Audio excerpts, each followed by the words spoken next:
A week after beating Biglerville, Berks Catholic was back in York Adams country. This time it's Bermudian Springs waiting for them. Bermudian Springs is relying on the defense early. Eddie Seabright slams down Bryce Gumby for the big defensive stop. Then Carter Storm on the next play with a big tackle for another big time stop. The Saints trying to figure something out. They finally do. At the 1 yard line, they say, hey, why don't we try the tush push? It works for the Eagles. So Nathaniel Rose, touchdown, gets in from the 1 yard line. And look, they would eventually score themselves with Eddie Seabright going all the way down the field on the next play. Here you'll see it, him running down the field. Bermudian Springs would capitalize there, this one winning 42-25.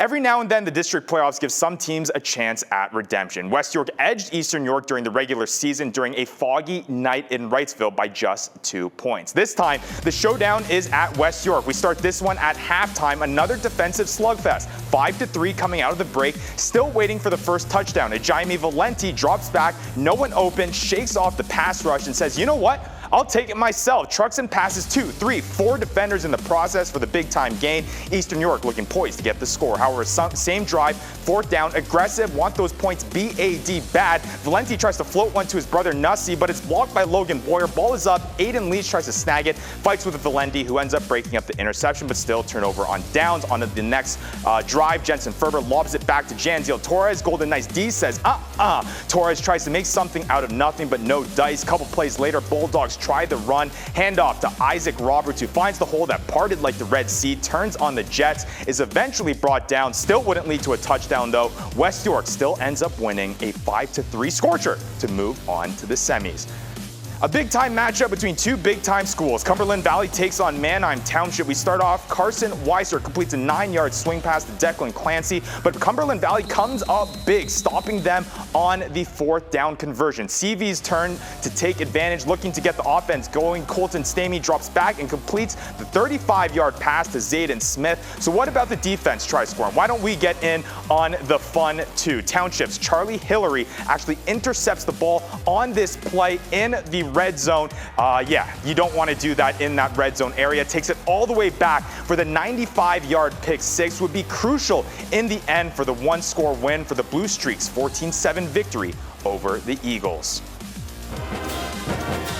We move on to a 6A matchup for the Battle of the Panthers between CD East and Central York. We love starting off by showing the special team some love. Punt received by Central York's Brendan Smith, finds the hole, beats the CD East punting team. You ain't catching him, takes it to the house. Central York on the board. Defense says, I want into. Dimajalo passes in the flat to Leon Parsons, who is swarmed by a flood of orange for no gain. Big time plays diverse, big time fist bumps. Then big time run for Legend Johnson with the legendary run. 20 yards for the score. Central York is moving and extended 19-0. They would never look back and end up winning in the end 47-14 for a ticket to the 6A finals.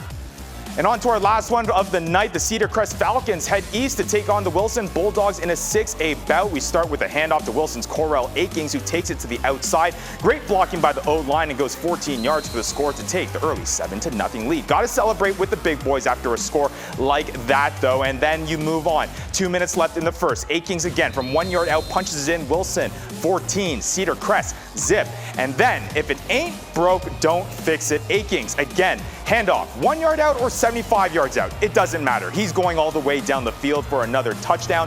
Wilson wins this one in the end, 28-3. And if you missed any of tonight's action from Week 12, no worries. We have you covered all season long online at fox43.com/HSFF. Our feature stories from the preview show, highlights from the games, and post-game reaction are all waiting for you whenever you want. Now, if you haven't seen highlights from your team or have been watching the scroll at the bottom of your screen with no luck, your team might be kicking off tomorrow. In the 4A quarterfinals, East Pennsboro takes their show on the road to meet Wild Missing for a 1 p.m. kickoff. At the same time, in Harrisburg, the Cougars will welcome in Dallastown to see which team will advance to the 6A district semifinals. And that will do it for Week 12 of the high school football frenzy. We've already seen some teams lock up a district championship, others take another step towards a title, and a few strap on the pads for the final time this season. For the entire Frenzy crew, thanks so much for watching Fox 43 News at 10. We'll be right back with all your headlines and weather impact forecast.